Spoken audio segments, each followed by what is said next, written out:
c'était tout sauf le hasard. Également de certaines situations qui me sont arrivées. Je crois que la première rencontre importante, même si je n'ai pas rencontré la personne, ça a été la mère d'une amie qui est médium et qui, à partir de ma photo dès 2005, avait vu que je n'allais pas rester dans mon travail où j'étais à ce moment-là et m'avait annoncé qu'elle me voyait soigner les gens, que j'allais soigner les gens par magnétisme et que j'aurais beaucoup de succès, elle m'avait dit à l'époque.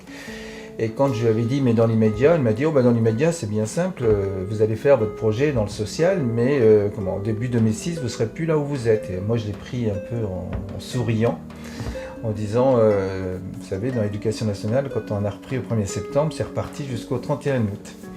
Et elle m'a dit, je vous dis que début 2006 vous ne serez plus là où vous êtes, c'est bien simple, aux vacances de Noël vous connaîtrez votre prochaine affectation. Et les événements se sont enchaînés au point où en début décembre, j'ai passé l'entretien pour un poste qui s'ouvrait à Châlons. Le 6 décembre, on m'appelle pour me dire que je suis retenu à ce poste-là. Donc pour les vacances de Noël, je savais que je n'aurais plus pour longtemps mon poste de directeur au lycée. Et effectivement, quand j'ai rencontré le député maire le 2 janvier 2006, il m'a annoncé que 1er février, je travaillerais à ce nouveau poste.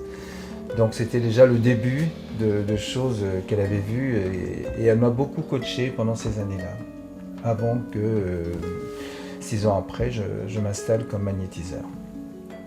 Et depuis que je suis installé comme magnétiseur, je fais des rencontres magnifiques. La première, c'était par une vidéo sur YouTube, une interview de Patricia Darey. Et ça me parlait tellement, ça répondait aussi tellement à mes préoccupations. Depuis, j'ai lu tous ses livres, Patricia Darey. Et par la suite, je l'ai rencontrée également en 2014 au Salon du Livre à Paris.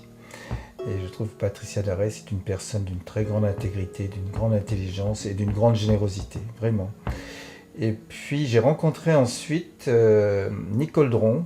Alors Nicole Dron, c'est une personne qui a vécu, une des toutes premières, à avoir vécu une expérience d'EMI, expérience de mort imminente. En anglais, on parle de Near Death Experience, NDE. Et Nicole Dron, c'était une rencontre fabuleuse.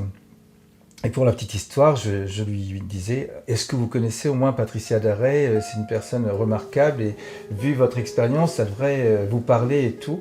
Et elle m'a laissé parler et là, elle me dit, mais vous savez, Patricia Darey, ça fait plus de 15 ans qu'on fait des conférences ensemble un peu partout en France et ailleurs. Donc, c'était en pays de connaissances également. J'ai rencontré localement des psychothérapeutes qui m'ont beaucoup marqué et pour lesquels j'ai beaucoup d'estime et d'admiration. Je pense à Claire Buissou, psychothérapeute qui a fait plein de formations, qui a plein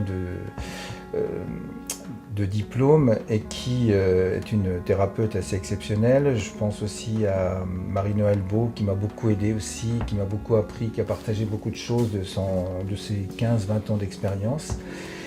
Et puis j'ai rencontré aussi Jean-François Labrie. Jean-François Labrie, c'est un élève de Alex Orbito, qui est le médecin aux mains nues philippin, certainement le plus connu au monde de tous les médecins chirurgiens aux mains nues. Et Jean-François Labrie a la réputation d'être l'élève qui a dépassé le maître.